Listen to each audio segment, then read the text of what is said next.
You know, I've talked about on this show for a very long time about how the social justice minded people, they're not really a part of any one fandom. They are lost as individuals. And so instead of becoming more comfortable with who they are and what they like, they spend their entire life pointing out things they don't like and identifying with fandoms because they don't have any self-identity. So they identify only exclusively as a Star Wars fan and are likely to be found out by actual Star Wars fans pretty quickly. So then they move on to something else. Much like the locust or cockroach, these type of people move from fandom to fandom, suck all the fun out of it, and then move on to something else because they were never a part of that fandom in the first place. We see this with kind of woke television creators. We saw this with the Batwoman series. You know, we see this where you have terrible writing, but you think, hey, everyone's going to love it because the main character also likes women. So they'll just tune in and watch a 30-hour Drek fest full of terrible writing and cringe because women. I mean, it doesn't work that way. Now, there are people on Twitter that will talk about your show, and will talk about how it's stunning and brave, but they don't watch it. This has never been more true than with the latest season, or the latest really block of Doctor Who, which not only cast a female doctor, what would appear as only for a political reason, because I mean, she clearly wasn't the best person for the job, but they also backed it up with years of terrible writing, only to be rewarded with, and I quote, a 31-year low in the show's ratings. This goes back to January of last year when they finished the last season. Doctor Who worst ratings in 31 years for Jodie Whittaker and Chris Chibnall. Doctor Who is the need of a defibrillator as the show continues to have one of the foot in the grave, as the latest episode was the worst viewed in 31 years of its 57-year history. Sunday's episode, Nikola Tesla's Night of Terror, was only watched by 4.4 million viewers in the UK. We have to go back to season 23 in 1986 to see a fewer amount of viewers. The Mysterious Planet Part 4 carried just 3.7 million viewers. We see here again, the final episode of season 12 drew just 4.6 million viewers. Doctor Who suffers the lowest ratings since 2005 Revival. They thought, clearly, the creators of the show thought, hey, I got an idea. A female doctor. That's the ticket. And then they mailed in the writing. I don't blame Jodie Whittaker. I blame the writing. I blame the idiots at the BBC who thought, sure, that's what the show needs. Let's just change what's in the main character's pants, and suddenly the show will improve. Now, the ratings have been sliding for Doctor Who for some time, but that's as a result of, say it with me, terrible writing. They thought that they would be able to make everything all of a sudden all better because women?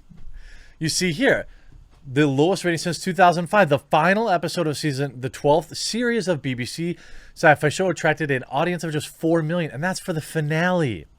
This is just below the previous all-time low, 4.7, which was set in an episode in 2017.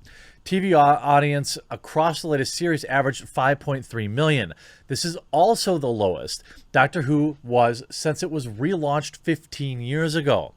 It's a stark turnaround in fortunes for the show, where ratings saw a boost when Jodie Whittaker took over the title role at the start of 2018.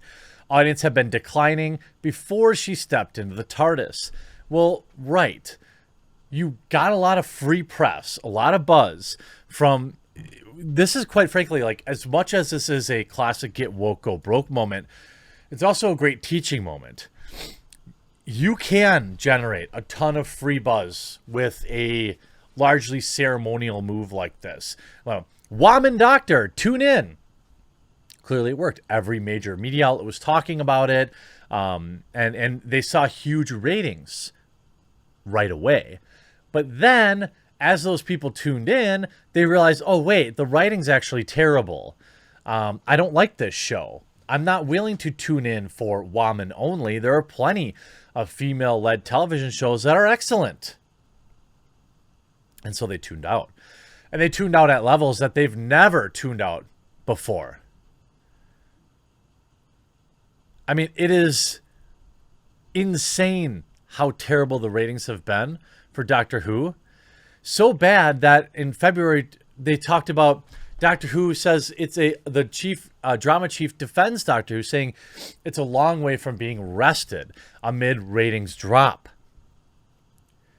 The BBC drama chief Piers Wenger defended Doctor Who following drop in ratings and mixed reception from fans for season 12. I worked for Doctor Who myself and produced it for many years. I can honestly say I don't think it's been in much better health editorially.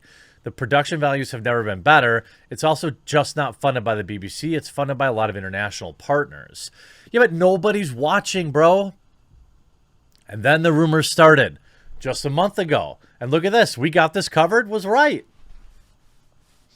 New Doctor Who rumor says Jodie Whittaker's agents want her to quit the show. Now, to be fair, it's not just the alleged SJW agenda that sets a lot of Whovians off. Many fans criticize the narrative for its uncompelling resolutions and illogical developments. Take the timeless child twist, for instance, which a lot of folks essentially undermine more than 60 years of continuity. Even worse, all of it was done in service of a plot that we still know nothing about. In fact, some argue that when you take away the spectacle and the improved aesthetics of the show, what remains is a mildly entertaining series wrapped around a middling narrative. The weak characterization, or lack thereof, has also hugely affected Jodie Whittaker as the latest incarnation of the Doctor. And now, rumors, according to YouTuber Tavizi Lebedikin, the actress agents are telling her to exit the show before it plummets even further in terms of popularity. Jodie Whittaker's agent has been screaming at Jodie, she's got to get off the show. She's got to get off the show because her agent business is looking at the reality, not the fantasy. And the reality is that the ratings have been on a massive nosedive. It's been an incredibly successful show, an incredibly successful international juggernaut, which is coming off one of the most successful periods ever. And now it's gone to one of the least successful periods ever, and she is the public face of that. The YouTuber also notes that the ratings suffered during Peter Capaldi's era as the 12th Doctor as well, but nothing compared to what the show is currently facing. It remains to be seen how viewers react to the upcoming holiday special. Well, they didn't like it. I can tell you that.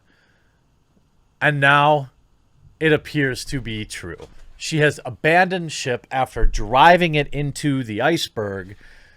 Now, I don't know how much creative input Jodie Whittaker had. Probably some, but not all. But she herself sees that the show is in Tank City, population, everybody. Women can be heroes too. Doctor Who fans praise Jodie Whittaker amid claims she'll quit as first ever female Time Lord at the end of the new series. Doctor Who fans lauded Jodie Whittaker for showing women can be heroes too. Yeah, because she's the first strong. Every new woman led action film or movie is the first woman to ever do it. Somehow everyone forgets Ridley, everyone forgets Sarah Connor, and probably dozens before that, before my time in film. Every new woman-led film is the first one to ever exist. The actress 38 has said to have told bosses of the BBC drama that she won't return after the forthcoming new season, and that they need to start thinking about recasting the role of the Time Lord. The news of Jodie Whittaker's alleged departure left fans emotional, with viewers praising the inspiring star for making them fall in love with the show all over again. But this is lies. They didn't fall in love with the show all over again. Nobody watched it. This is the prime example of why you don't listen to Twitter. Batwoman, too. Every freaking Sunday night, Batwoman was trending on Twitter. Nobody was watching it. People like to pretend that they're a fan of Batwoman for woke points, but they don't tune in. Speaking of Jodie's reported departure from the show, a source told the Daily Mirror it's all very hush-hush, but it is known on set that Jodie is leaving, that they are gearing up for regeneration. Her departure is top secret. At this point in coming months' arrival, the 14th Doctor will need to be filmed. It's very exciting. A BBC spokesperson told the Digital Spy, "We won't be commenting on any speculation around Jodie's future on the show." The claim sparked a new wave of social media reaction, with one fan writing, "Just want to join the hashtag Jodie is our doctor and say how much she and 13 mean to me." Again, you didn't tune in. You never tuned in. These people are liars and frauds, all right? And the show's failure, unless I find out more about, how much influence Jodie had on the writing, isn't even her fault. She's smart to abandon ship, because I think the writers of the BBC just thought, hey, let's slap a woman in there and everybody's going to love it. Everybody's going to tune in. And then they forgot to write a good show. The writing on Batwoman, for example, was hilariously bad. It was some of the cringiest stuff I've ever seen. Same with Supergirl, to be quite honest, yet Supergirl managed to exist, I think mostly because the writing, while bad, was kind of like cheeky enough, or like it was, it was kind of like, when they had the Leroy Jenkins reference in there, it's so bad that it kind of is good. The latest couple seasons of Doctor Who, and really, honestly, longer than Jodie Whittaker's existed, has been lazy. And now they're like, well, oh, here's a new article about how there's a new trans character in Doctor Who, stunning and brave, yay! But the actual people that want to watch the show don't like what they're seeing. You don't get ratings that are 31-year lows because without terrible writing. It's not all because of female doctor, because the early ratings were exceedingly high. What happened was people tuned in and you blew it with trash writing. Hopefully, it's not just Jodie getting the exit door here. It's the entire writing team, because it's a joke. I hope you enjoyed this video. We'll talk to you again real soon.